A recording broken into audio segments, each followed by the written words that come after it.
relationship with the British.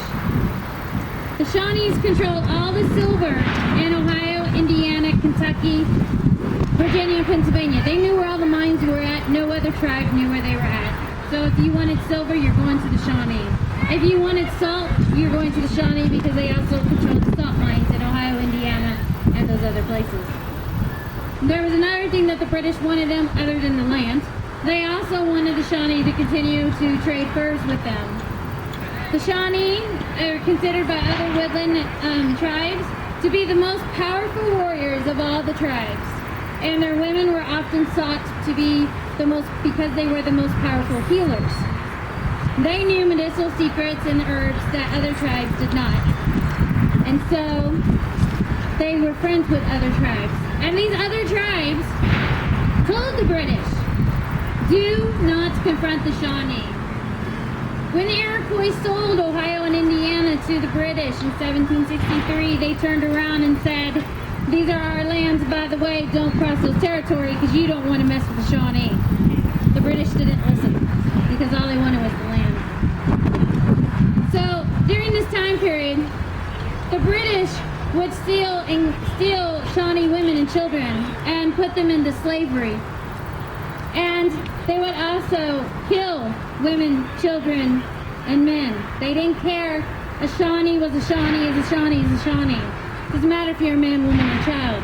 Shawnee, on the other hand, they're not going to lay hands on a woman nor a child. They will only kill the men. And there's a reason behind that. To the Shawnee, the woman is the most sacred gift that the Creator ever gave to the tribe. The Creator was a woman. The first person on earth was a woman. They were born from a woman, and they understood that if you got rid of the women, you did not have a tribe. So they honored them. In their society, to harm a woman, you got double punishment than if you harmed a man. It was almost as if you harmed their own chief. If you harmed a chief in their tribe, you got double punishment. So if you harmed a woman, you got the same thing as you would harm a chief, double punishment. They loved their women very dearly. And so the Shawnee needed the women replaced that the British had killed or kidnapped. And so when they went on raids against the settlements, against the Americans or British, they would take the women and children. Children were easy. You could actually take a young child and train them in the ways of the Shawnee. As long as you had their mother around, they wouldn't complain. But if you took the husband was a threat. The husband was considered a warrior. So they would kill the men. Because who knows if that man is going to escape and go back home and get a posse and come and attack their village. You had to protect the village. So get rid of the men. The women aren't going to do it. Now the women, when they came into the Shawnee culture, they had a real culture shock because the Shawnee culture was much better on women than English society was at that time. The British would come into the Shawnee village. They would forcibly remove any woman, even if the woman did not want to go with them. If the woman did not want to go with them, they would force that woman to go with them. And they would make the woman go to the colonies. And sometimes they were picking up French women, not realizing that they weren't even British. Because to them, a person of British was just white. They didn't care about the half-breeds. If the half-breed looks white, then they're getting kidnapped too. So they would hit to the colonies. Next thing you know, they're reunited father. The next day, the women have disappeared. They ran back to the Shawnee. And to the British, they couldn't figure this out. Why would you run back to your kidnapper? Don't these people know that the Shawnee are brutal killers? We don't understand. Oh, they must be brainwashed by the Shawnee. That's the only reason they have brainwashed these good Christian women to believe and become heathens. And that was their explanation. But let me leave you in a secret. I would much rather live as a Shawnee woman in the 1700s than the English one. And the reason being, in English society, a woman was owned by her father. She was property. When she married, she was property of her husband. She had no voice. She had no say. She couldn't vote. She couldn't give her opinion. The husband or whoever owned her at the time had to do everything. Her clothes were very burdensome. She had big gowns. But on the frontier, they still had gowns, but they're wearing a stay or something. A Shawnee woman, the only thing you wore on top was the shift. Forget the stays. Forget the burdensome outer layers. They're going by the wayside. They would wear a roll-up skirt like I have. This is British wool. And you get the British wool from the British trader who is getting that wool for the soldiers, because the soldiers, if you lose your British red coat, if you tear it or if it's destroyed, you're in big trouble with your commanding officer. So, and to not get in trouble with your commanding officer, you better learn how to sew real fast. So they would give you wool. They could buy wool and do that. The Shawnee women took the wool, and they'd wrap around skirts, and they wouldn't have anything underneath this. Sometimes they'd have breechcloth, but most women didn't. And all this is just wool that has been put together with a ribbon, and underneath it I have a cloth belt holding it all together. You put a cloth belt, you wrap the wool skirt over the cloth belt. This is very freeing. In fact, my friend back down here has seen me chase children around in this skirt. And I have climbed over things, and I have sat on things, and I don't have to worry about holding down my skirt, because the English women, they had to make sure, you got to make sure your skirt's pretty, and when you sit down, make sure not to, I don't have to worry about that. This skirt is going to stay in place. It's thick. In the winter, it's going to keep you warm. In the summer, it's cool. My ribbon is the black ribbon that the officers in the military are clubbing their hair back. And guess what? I am clubbing my hair back too, but I didn't do it today. I would put my hair in a ponytail and I would club the hair back so the hair is out of the way. Also, the blue ribbon is the stuff that the English women are using. And then the intricate design is just simple. I would have leggings, and they're just wool, and they would a ribbon here and a ribbon down there to cover my legs, so when I'm in the wilderness, I don't have to worry about chiggers, and I don't have to worry about thorns or getting bit by mosquitoes. The leggings are going to cover my legs, so I'm free. And I don't have them on. This is 20th century shoes, but I would actually own 4 pairs of moccasins. Every Shawnee owns 4 pairs of moccasins. Because if you're out in the wilderness and you tear the bottom of it, it's much easier to switch on a different shoe than sit there all day long and sew that sucker back to where it needs to be. So you can switch them out. If you're in the creek, just change your shoes into dry ones. It's easy, and then keep going. When you go back to the village, the wife can fix them up for you. It's no problem with your mother. That's not an issue. Also, my simple bag is made out of hemp. This is my purse. English women, they have pockets. And sometimes they would put their stuff in here. I don't have pockets. See, there's no pockets. My pocket is this bag right here, and I'm going to be carrying everything I need in here. I can use this for gathering berries. I can use this for gathering dates. I can use this to keep whatever I need to. And that was a very simplistic way of dressing. And I need to be mobile because I'm in the woods gathering the firewood. I'm getting the dates. I'm building the fires. I'm doing laundry in the creek. I'm chasing the kids around, all that stuff. I'm a very busy woman. I don't have time for fashion. And the Shawnees, very simplistic, conservative people. They were at war for so long that they were just so focused on surviving that simplicity was at the best. Now, as a woman in a Shawnee society, I have a lot more power and influence over my day-to-day life. I was not the property of any man. A Shawnee woman could make her mind up if she wanted to be married to a man, if she wanted to go to be part of an army or whatever. I mean, she could choose whatever she wanted to do with her life.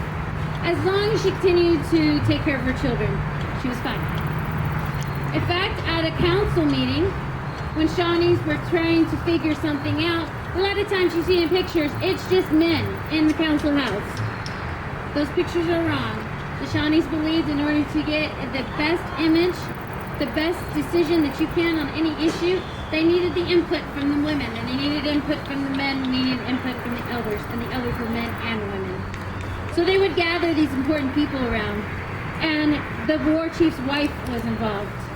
The peace chief's wife was involved. the elderly women were involved, and they would all sit around for 3 to 7 days discussing this topic as a village and coming up to a decision. If the woman was married to a war chief, she had a very influential position within this village. She was called the war woman. And her job, when her husband was in power, was to make sure that everybody was fed during time of war. Should a warrior come back and he's been so wounded, or maybe he's dead. If he's dead, she's going to make sure the family is taken care of while they're grieving. She's going to make sure the funeral arrangements are made. If they're wounded and this man cannot provide for his family, she's going to get one of the younger warriors to go out and make sure that that family is provided for. No family ever starved. She took care of them. And aside of her own family as well. If her husband said, I want to go over to this village over here where the Americans are at and I'm going to go attack it, and she said she thought that was the stupidest idea in the world, she could say, no, I'm giving that village protection. And he could not go attack that village at all because she had given her protection.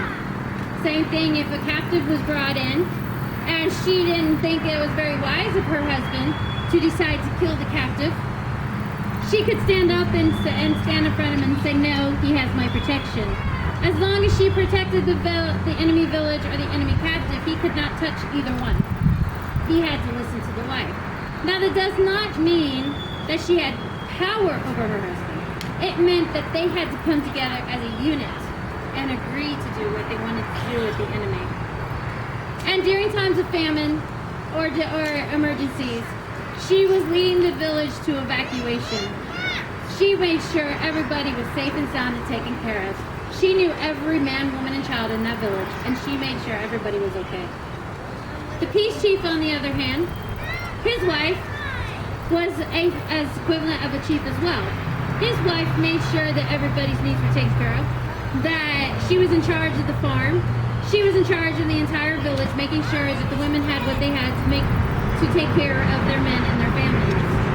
Any problems came up, the peace chief's wife would step in and help that family. They were kind of like the Red Cross of our today. They had a lot of influence in what the man did. A lot of times, when the British would come in to a village, no man would ever look at his wife. He would never look at his child. You could not tell which Shawnee man had married which Shawnee woman. And again, would go back to the British going, the men are enslaving the women. It was not that at all. The fact was, if you were a man in a Shawnee village during this time, you already knew you were at war. There's no rest. You know the British could be right coming down your path any time now. You had guards out there waiting, but what if they made it to the village?